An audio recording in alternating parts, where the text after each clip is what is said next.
Kolegji Universitar Instituti Kanadez i Teknologjisë ka hapur dyert për të gjithë maturantët të cilët kanë zgjedhur të ndjekin studimet e tyre në CIT. Këtë vit akademik në Institutin Kanadez të Teknologjisë do të mirëpriten studentët e rinj në degët e inxhinierisë kompjuterike dhe IT-s, inxhinierisë së komunikacionit, inxhinierisë softwarike, administrimit të biznesit, financë dhe kontabilitet.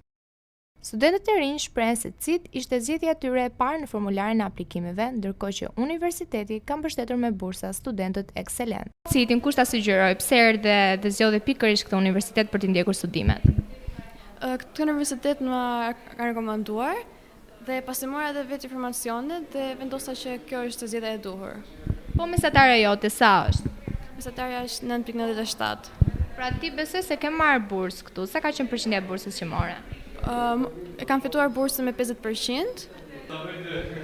Si ndjesh për fillimin e universitetit? Shumë i gëzuar, jam shumë i kënaqur me kushtet e shkollës, do të thotë që më pëlqen, është okay. Po degën, cilën ke zgjedhur? Kam zgjedhur inxhinieri softwarike pasi kam studiuar 4 vjet pa IT dhe jam shumë i dhënë pas kompjuterave. Po CIT-in, pse zgjodhe si zgjedhjen tënde më të mirë? Se ka shumë avantazhe si shkollë, edhe pedagogët jam shumë i kënaqur me komunikimin e mësuesve dhe me prezantimin e shkollës me çdo gjë.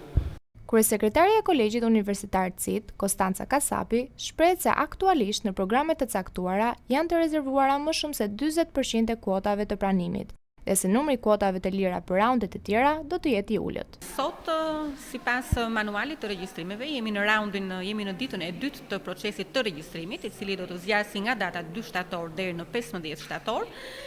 Si ditë e dytë e regjistrimeve vazhdon intensiteti dhe fluksi i regjistrimeve të kandidatët për të dy fakultetet që ne kemi, në fakultetin e inxhinierisë dhe në fakultetin e ekonomisë. Konkretisht për 6 programet tona të studimit, që kemi bachelor në inxhinieri softwarike, bachelor në inxhinieri kompjuterike dhe teknologji informacioni, bachelor në inxhinieri telekomunikacioni për fakultetin e inxhinierisë. Ndërkohë për ekonomikun, regjistrimet vazhdojnë në 3 programe të tjera, në bachelor në administrim biznesi, bachelor në administrim biznesi dhe teknologji informacioni dhe bachelor në financë kontabilitet.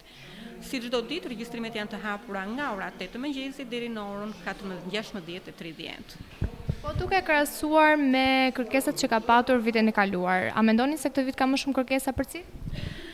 Po, është e vërtetë, numri i kërkesave këtë vit ka patur një rritje në masën 30% të fazës së aplikimit dhe kjo rritje e numrit të aplikimeve është shoqëruar edhe me rritje në numrin e regjistrimeve.